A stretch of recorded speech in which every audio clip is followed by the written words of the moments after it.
Welcome to the Mission TV show. I'm David Gates and I'll be your host for this beautiful session here at the 59th session of the General Conference of Seventh-day Adventists. We're in Atlanta and we have with us a very special guest, Cynthia Winthrop, who resides currently here in Atlanta, a wide variety of skills, and we'd like to, in a special way, ask Dr. Winthrop to share a little bit of her special expertise, how God has used her, what she's doing today, and some of the people that she's met and her vision and passion for advancing God's Word. Dr. Winthrop, I'm so happy to have you here today. Thank you on our show. Thank you. Would you share a little bit, first of all, about your background and what brought you in, and describe a little about the ministry that in which God is using you today? Okay. I started singing at the age of 3, and God has really blessed me with a singing voice. My singing voice is soprano, mezzo-soprano, and I have several CDs that are in my collection, 9 CDs to be exact. I was born into a family of educators as well. My mother started a school when I was just a young child. After I saw that she was successful, then it inspired me to also have a school. My school is very different than any other school. It is a Seventh-day Adventist school, and it is for special needs. And a wide variety of ages as well? Yes, a wide variety of ages. We go from kindergarten all the way to 12th grade. Mostly I've been working with the high school ages, and those students are inspired to go on and finish their education with a high school diploma. Here in Georgia, they have what they call a transition diploma, and the student still needs to attain a GED. But at my school, the student can actually attain a high school diploma, and they can finish that up without even enrolling in a GED program. So a lot of people come for that reason. My youngest student has been about 13, and my oldest student is about 26. I've had one older person that never finished high school, and that's fine. I do work with older adult students to finish their high school diploma.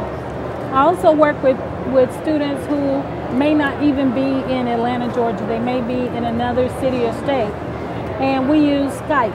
Have you ever heard of Skype? I live with it. Okay, we use Skype, and we both have the same book, and if they have difficulties in reading or learning what the lesson is about, then we talk together on the Skype and we finish their lesson. I'm still their teacher and they are the student.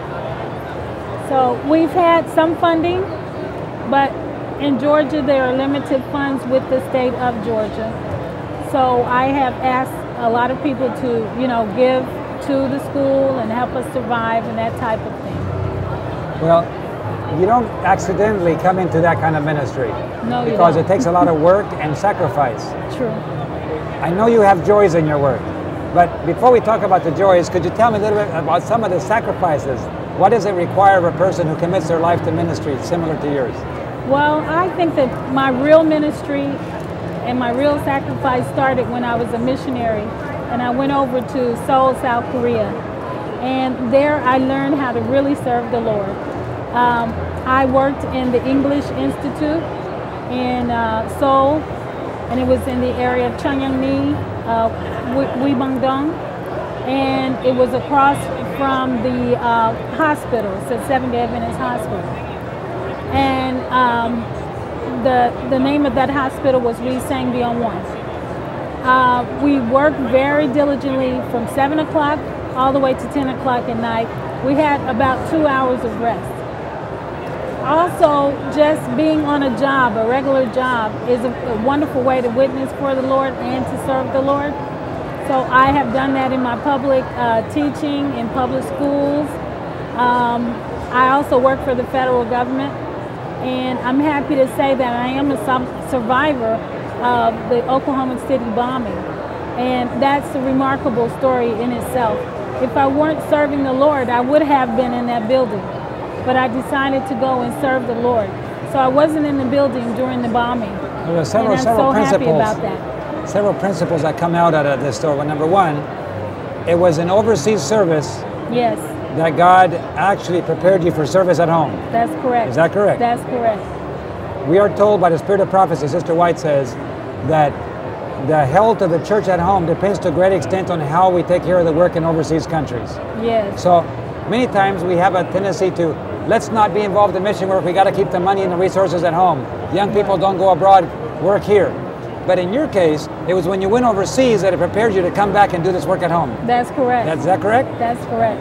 The second one, service actually changed your life.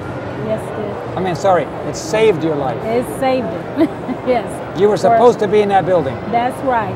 And when I found that out, you know, I wasn't singing at church. I wasn't doing anything when I came back home, you know. And when I found out that building had been bombed, I felt a really great need to pick up myself and to begin to minister in song to my congregation and also the world. When I decided to do that, God began to open doors for me.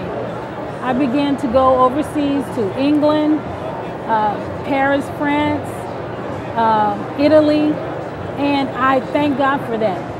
I never would have had those experiences if I didn't set out and trust Him in faith to do whatever He could to progress my ministry. Now, we were talking about sacrifices earlier. Yes. And you said go out in faith. Does that mean you sometimes went not knowing how things were going to resolve, not sufficient funds, you just went? That's right. A lot of times I paid for my own travel. When I got there, they said they would reimburse me. I trust them to do that. I've never had a bad return on any of it, but I had to take that first step. Was that risky? It is risky, very risky. So when you move by faith, you actually have to take some risks. That's right. And God always prepares. I believe that He goes ahead of us and sends His angels ahead of us to prepare the way. And I always pray that He does. Wherever I'm headed or whatever I'm going to do, I want His angels to go and prepare ahead so that the ministry can work and so that the Holy Spirit can dwell in that place. You mentioned that you work with special needs students. Yes.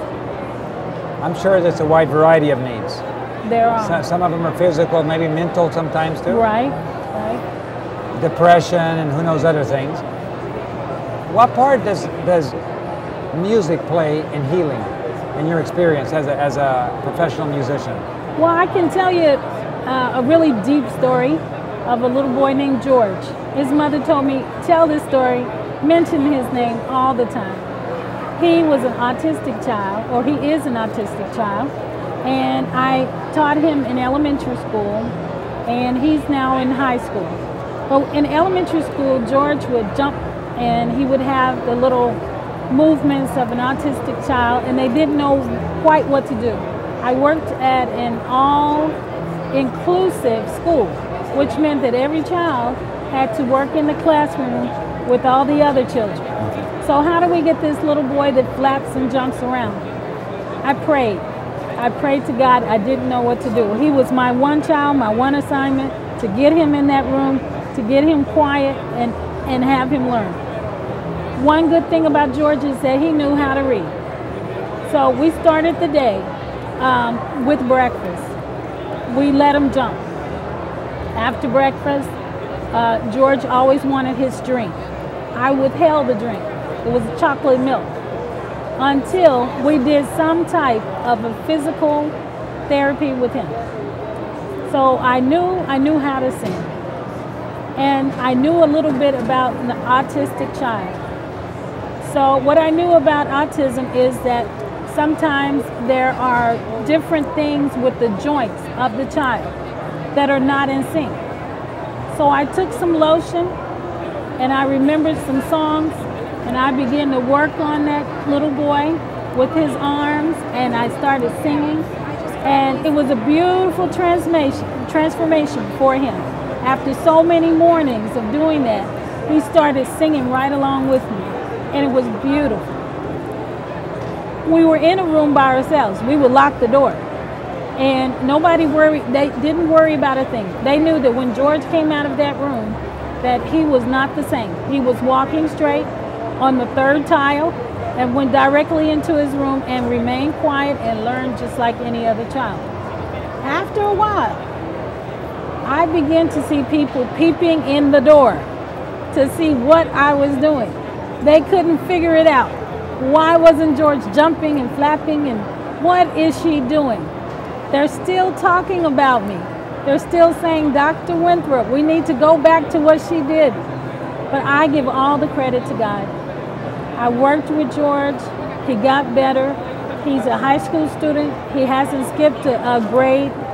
And we hope the next year, even my husband had a chance to teach him in high school. We hope the next year he would graduate from high school. What a thrilling story. Yes. Our time together goes very fast when you're telling interesting stories. That's and true. Experience. But we learned about the power of serving overseas.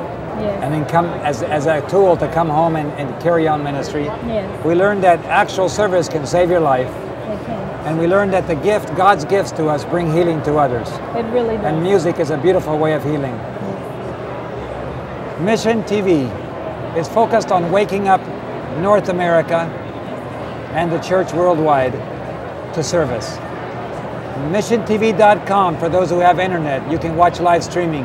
And we just listened to the story of Dr. Cynthia Winthrop, how her preparation in the mission field prepared her for service at home, and how today here in Atlanta, she and her husband carry out a beautiful work of helping children with special needs, and how the music, the gift of music that was given to her, heavenly music, can bring healing to other people around us. We're so grateful for these beautiful stories and testimonies, and we pray that you will have been inspired by Dr. Winthrop to dedicate your life to mission service, because a blessing will be yours. Consider what God can do as you surrender to God and allow Him to use you. Thank you for joining us in the Mission TV show. This is David Gates, wishing you God's special blessing in your life. Oh, there is power in the name of Jesus.